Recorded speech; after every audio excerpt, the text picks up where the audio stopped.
limitless and unfettered. We are free to soar with angels or sink to the depths of demons, to imagine, to create, to escape the norm, to wonder and ask what if, and to awaken, refresh, and question why not.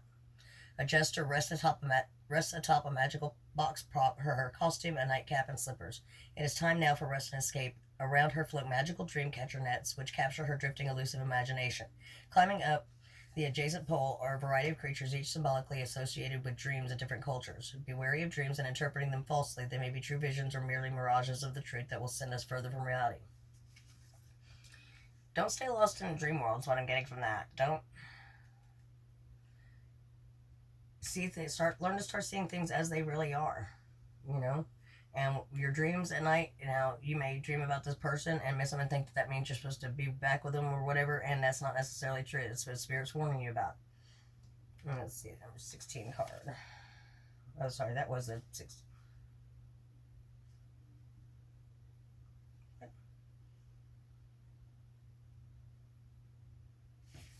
that was not even it. I'm so sorry.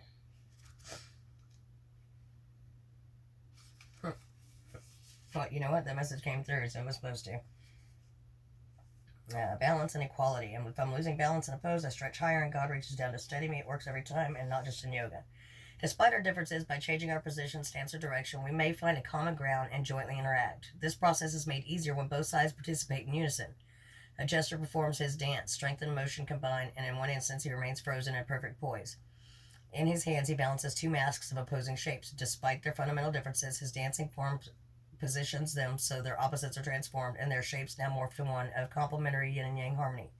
Balance by default requires equality of purpose, position, and desire. Both sides of a pivotal point must consider the position of the other. If one side fails to cooperate, balance is lost.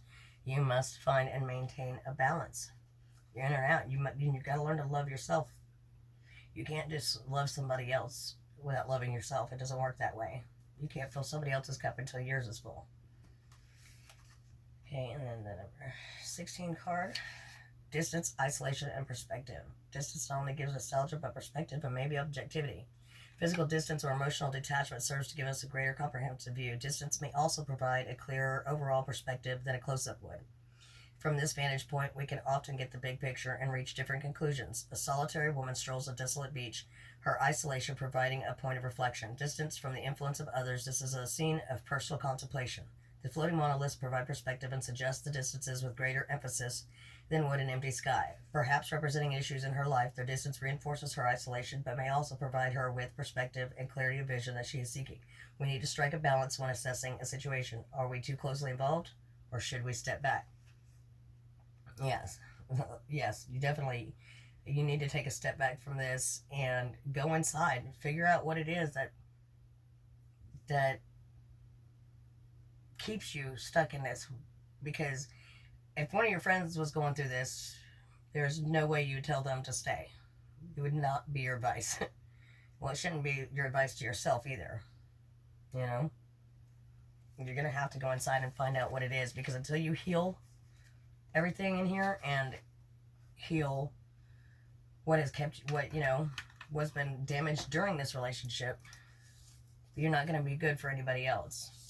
And you're just going to keep attracting this same energy to yourself until you heal from it. Law of attraction.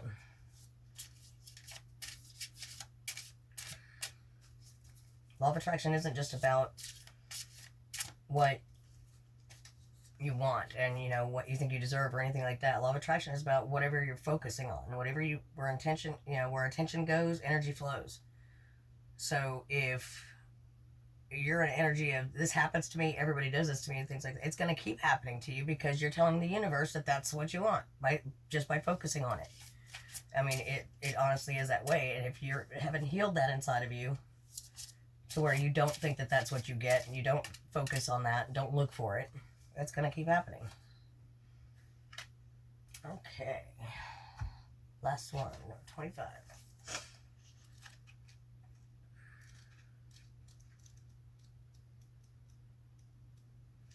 Misleading, illusion, confusion.